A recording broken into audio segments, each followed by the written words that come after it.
এই কালকে নির্বাচন, তোরা মালটা রেডি রাখছ তো? রেডি। কেন্দ্র কিন্তু দখল করতে বাংলা টাইম তুইব। হ্যাঁ, সব রেডি। ওকে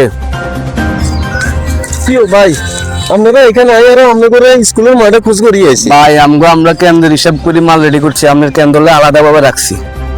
ভাই, একার কথা শুন, অস্ত্রের খেলা বন্ধ কর ভাই, এই খেলার আর দরকার নাই। আমি বহুত বুঝিয়ে লাইছি, কারণ এই অস্ত্রের খেলা দেখা গেছে আমার ছেলেও তো নিহত হইতে পারে, আমার ভাইও তো নিহত হইতে পারে, আমার মাও তো নিহত হইতে পারে, তোমাদের আত্মীয় স্বজন হইতে তোমাদের ছেলের সন্তানও তো নিহত হইতে পারে। অস্ত্রের খেলা বন্ধ করো, অস্ত্র একদম টোটাল বন্ধ। নেতা, এটা আপনি কি কন? আমি তো অস্ত্রগুলো সব জায়গায় পৌঁছাই দিছি। ভাই, তুই যেখানে যেখানে অস্ত্রগুলি পৌঁছাইছ এখন সব স্টপ কর। নেতা, আপনি যাই কন, ভোটে পাস করতে হলে অস্ত্রের দরকার আছে। জি নেতা, সত্যি কথা কইছে। শোনো ভাই, আমি তোমাদের কাছে জোরহাত করে ক্ষমা চাইতেছি, অতএব আমার ক্ষমা করে দাও, অস্ত্র ব্যবহার চলবে না, আমরা চাই সুস্থ শান্তি নির্বাচন।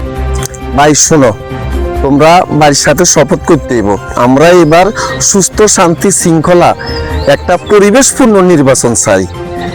তো আমার সাথে শপথ করো। আমরা এই মর্মে শপথ করিতেছি যে